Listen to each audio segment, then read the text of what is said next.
Hey friends, this is Derrick Broze with the Conscious Resistance Network, and today we're going to talk about those crazy conspiracy theorists. But before we do that, I want to remind you guys to bookmark theconsciousresistance.com. I finally got the website completely updated. I was a few weeks, almost more than a month behind, but now you can see all of our latest content from YouTube is posted on our website. You can watch it there. We also got our website fixed and updated. Of course, you can follow us on minds.com. You can follow us on steemit/DTube. You can join our Discord channel for those of you who like to chat and want to continue the conversation after the videos end. If you want to get text updates right to your phone, please join our Remind text list right here. Of course, if you want to support via Patreon, right there, patreon.com/DerrickBroze. And I'm now on subscribestar.com/DerrickBroze. You can find it right there. And of course, we're on BitChute. And if you want to get an email update every week or as often as I can, sign up right there. Finally, if you'd like to get some kratom and CBD, check it out through My Brave Botanicals, and that helps support our work. All right, guys. So a couple of weeks ago, let me see if I can find it here. I did this report, maybe just a week ago, about the FBI saying that, well, wouldn't you know it, those conspiracy theorists are on the brink of committing violence. Your friends out there who are talking about 9/11 and asking questions about that shooting or this shooting or just being crazy in general, those crazy conspiracy theorists, they might actually be violent. Imagine that. Well, this is, of course, a bulletin that came out back in May, and it was recently reported on by Yahoo. And essentially, what I think we're seeing happen, because this, of course, came about in the wake of Jeffrey Epstein being exposed and making mainstream news, of people starting to question things about 5G, question things about vaccines, question things related to pedophilia networks. And as that's going on, the FBI's intelligence bulletin that was given to, I think, the Phoenix FBI field office, all of a sudden becomes public and Yahoo reports on it. And as I said, a new report. This is me looking back at the history back a couple years ago, that there were plenty of reports about this, talking about homegrown extremists, radicals, saying people who liked the Constitution or thought that gold was better, or who questioned the Federal Reserve, or who supported Ron Paul, basically libertarians, liberty-leaning people, were potential terrorists and things of this sort. So this has been going on for some time. The FBI now making it more wide known that they see conspiracy theorists as just a few steps away from being those violent criminals in the streets. Of course, this is all part of the BS meant to insinuate that anybody who asks these types of questions could potentially be violent.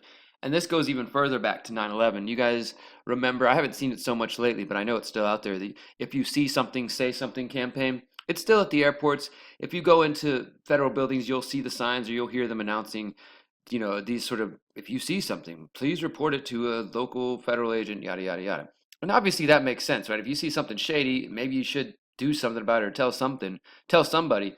But overall, this mentality and this way of talking and this sort of culture is just designed to keep people afraid of their neighbors, keep people suspicious of everyone around them. It kind of sounds like, what's that one book? Oh yeah, 1984, where people are snitching on each other. The children are snitching on the parents because they're not they're not loyal enough to Big Brother and things of the like.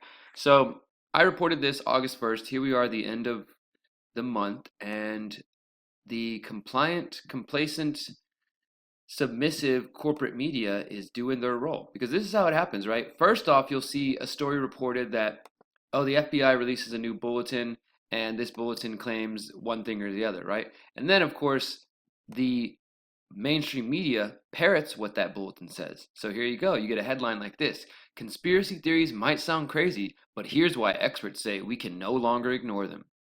Now, they don't specifically say conspiracy theorists. Obviously they're drawing a pretty clear line from those who repeat conspiracy theories to those who actually, take violent action. But at this point, it seems like they're more focused on saying, hey, we shouldn't allow these conspiracy theories to thrive, because in the culture of the internet we have today, certain people might take them to heart and then become violent. That's essentially what they're trying to get at. So let's just read through this a little bit. Conspiracy theories, both powerful and enduring, can wreak havoc on society. And in recent years, fringe ideas prompted a gunman to storm a Washington, D.C. pizzeria. Of course, they always bring up Pizzagate.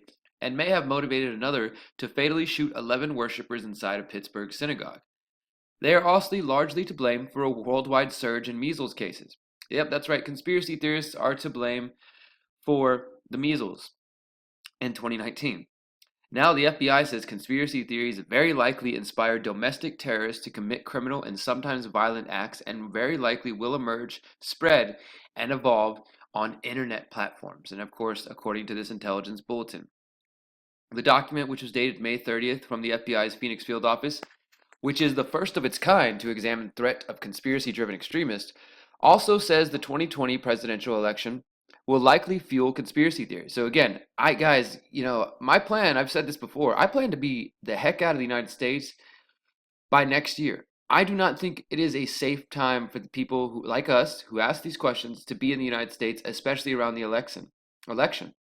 I predict, and I hate making predictions, right? Because predictions always end up wrong. But this is just with my gut feeling. I've had this for over 2 years now. And if you go back to my old channels when I first started talking about, I think maybe some of us who have the means and the desire should get out of the United States and start building a foundation where maybe we can help other people later on if the shit really hits the fan.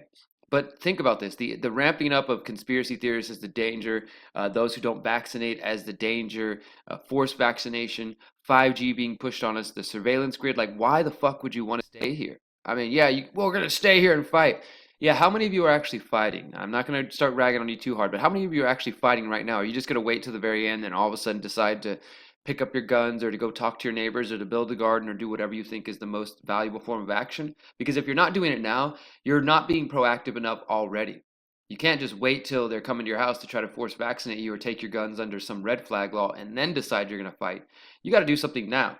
And for me, I look around and I see a bunch of complacent, submissive, blind, obedient slaves in the United States. I also see a lot of beautiful, powerful, free people who just haven't quite recognized that they're free. And then I see others who do recognize they're free, but they're unsure what steps to take next. And so they're kind of sitting still, or, some are taking action. I don't want to say nobody's doing nothing. But my point here is the signs are all there that 2020, this next election, is going to be a rough time. And I don't really think it's going to be safe to stay here, especially with the increasing fighting between Antifa and the alt-right that they're pushing in front of us. This idea that we're already in a civil war. I mean, they're telegraphing what they want to happen. And I'd absolutely suspect intelligence agencies are involved in fomenting this division.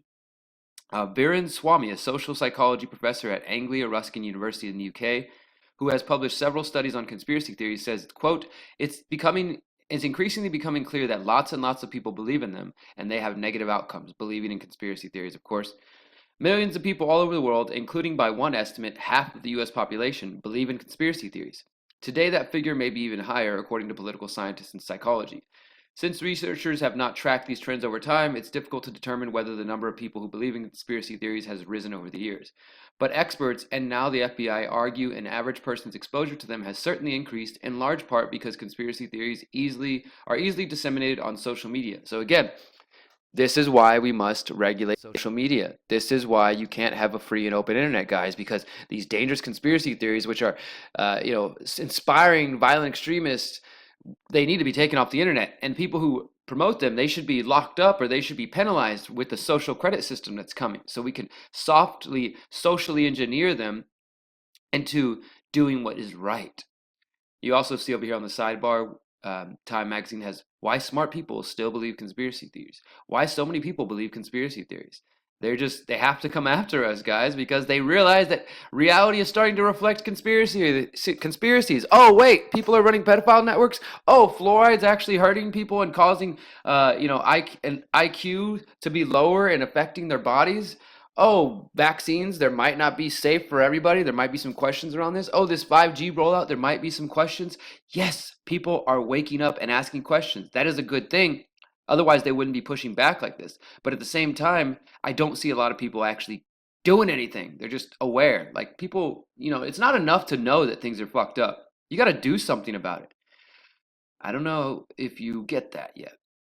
Okay, and of course they say Trump is the biggest promoter of conspiracy theories. And of course they say the recent apparent suicide of Epstein has led to a rise in conspiracy theories. They talk about Trump saying something about the Clintons and how outrageous and crazy that is. He's the chief conspiratorialist of the last 10 years, is what Harvard researcher Joseph Vitriol says. Because of that, what we might be seeing is increased influence and pervasiveness of the beliefs. In 2016, they're going on to this freaking Pizzagate thing, the pizzeria. Nobody even got hurt in that thing. The dude went in there and shot at the floor. Then they talk about Q. They talk about 4chan, talk about YouTube and Facebook, how things are just going viral on there, and it's so crazy. Why are they letting these platforms letting people talk about conspiracy theories? And then, of course, they say the problem with condemning conspiracy theories is that it plays into the conspiracy theorist's mind, which is true to some degree. I mean, once you pass a certain point of not trusting and believing what the mainstream tells you, it's kind of hard to, it does get where I see people, they just think everything's fake. And I do think a big portion of our world is fake, is manufactured, is put there in front of us with a purpose and with a reason. But we have to have some foundational, grounding to hold ourselves onto. So this is why I don't speculate all the time like a lot of you YouTubers and people online like to do. I have my speculative conversations in private with friends, when we're smoking a joint.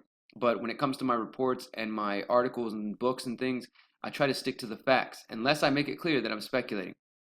Conspiracy theories are effective at doing the things they do, says Mike Wood, lecturer at England's University of Winchester. They motivate people to take actions, to vote or not to vote, to vaccinate their kids or not to vaccinate their kids, to do all these things that are important. So, of course, we know it says Facebook is scrubbing and muting anti-vaxxers and related ads. They're also banning Alex Jones and other people. So, what is the best way to deal with conspiracy theorists, especially those who are not easily dissuaded? Researchers call it the million-dollar question. Diminishing deeply rooted beliefs may backfire, fueling propagators and their followers to shun mainstream explanations. The problem with condemning conspiracy theories is that it plays into their mind, it would entrench their beliefs. Instead, experts say it's important to understand the science behind their mentality and the environment that fuels it. Conspiracy theories thrive in polarizing political climates, researchers say. Conspiracy theories don't just emerge in a vacuum. It simplifies events and gives you a sense of control of your life again. Now, I hate that bullshit excuse. This is one thing that I've seen people condescendingly say, like, look, I know the world's a confusing place, and so the conspiracy theorists, they try to come up with complicated reasons to make sense of the world. And, the world's just so crazy that some people can't handle it, and so they have to, say, oh, well, the Clintons and the Trumps are involved in this pedophile ring because they don't like their politics, and it's just easier. No, that doesn't make any sense. Many of us would like if the world was much simpler and we didn't have to spend our time researching this and becoming aware of this so we could get some sleep, so we could feel safe in the world. It's not that we want to believe this or we just want to make sense of the crazy mixed up world out there. I mean, when it comes down to it, and I've heard this in a couple different places. I think the first place I really saw this explained fairly well is in the book called None Dare Call It Conspiracy, which is an old school conspiracy book that came out in the 70s. Yeah, I can't remember the name of the author, but yeah, it's out there. And he said that there's a couple different ways to look at it, and this is maybe oversimplifying, but I think this is fairly true. That either you have the accidental worldview that everything in the world just happens by just accident, just fall into place. There's no control, there's no planning, which I think is true in some cases. I do believe in spontaneous order, and I do believe that our world operates in that fashion in a lot of times. So you have that worldview, but you also have the conspiratorial worldview, which is that there's planning and there's purpose behind it. And essentially what he says, if it was all accidental, you would imagine that some of these accidents would benefit the people from time to time. Maybe not 50-50, but you wouldn't expect there to be consistently be bad things happening for the people, against the people, and all these bad crimes, right? If it was just all, mere accident and coincidence and spontaneous order. Wouldn't things work out in a way where some of the news that comes out is good for the people and then some of it's bad, as opposed to being what seems like a consistent screwing over of the people and a benefiting of the people at the top? Now, again, you could just say, well, that's just an accident. It's just coincidental that these people end up at the top of the pyramid because, they've worked hard or because whatever. But I think that a more self-aware and a critically thinking perspective would say that, yes, people conspire. That's the nature of the fucking world. People conspire. People conspire. They work together to get things done that benefit them. And that's all we're talking about. So it says it may not always make sense to confront conspiratorialists with factual evidence when trying to change their mind. So don't actually bring them evidence to try to change their mind, but it's still a worthwhile strategy. At least 2 experimental studies have shown it works. According to the authors of a 2016 study published in the journal Frontiers in Psychology, pointing out logical inconsistencies of conspiracy theories helped discredit them, especially if the person presenting the rational counterargument was perceived to be intelligent and competent. The bottom line is that ignoring conspiracy theories over the long-standing fear of inflaming or promoting the ideas is no longer an option. The risk of doing nothing is that people who know nothing about the issue may adopt the conspiratorial account because there's no alternative account. If this was just a small portion of the general public in the darkest depths of the internet, perhaps you could get away with not doing anything, but it's too mainstream now. So there you go. There's a warning from Time Magazine and psychologists and researchers saying it's too far along. We cannot just ignore these conspiracy theorists and these conspiracy theories anymore. We must do what exactly? I guess confront them with information, but how long before we, go to the next step where they actually say they have to lock these people up? Obviously, they're already deleting us on the internet, and there's going to be more steps to come. So again, I think that 2020 is going to be an interesting time for those of us who believe in truth and who ask questions, especially unpopular questions. That's it for today, guys. If you appreciated this video, please comment below. Let me know what you're thinking. Also, I recommend if you want to support me, support the Future of the Conscious Resistance Network. We have a crowdfunding campaign running for 3 more days. Big shout out. We got a $500 donation last night. Thanks for the support, brother. I appreciate that. And yeah, it's going a long way. All your help is really helping me stay alive and do this work. And anybody who wants to throw $5, $10 into there, it's all appreciated. And I guess that's it, guys. Follow me on all of our platforms, support where you can, and until next time, remember, you are powerful, you're beautiful, and you are free. Peace.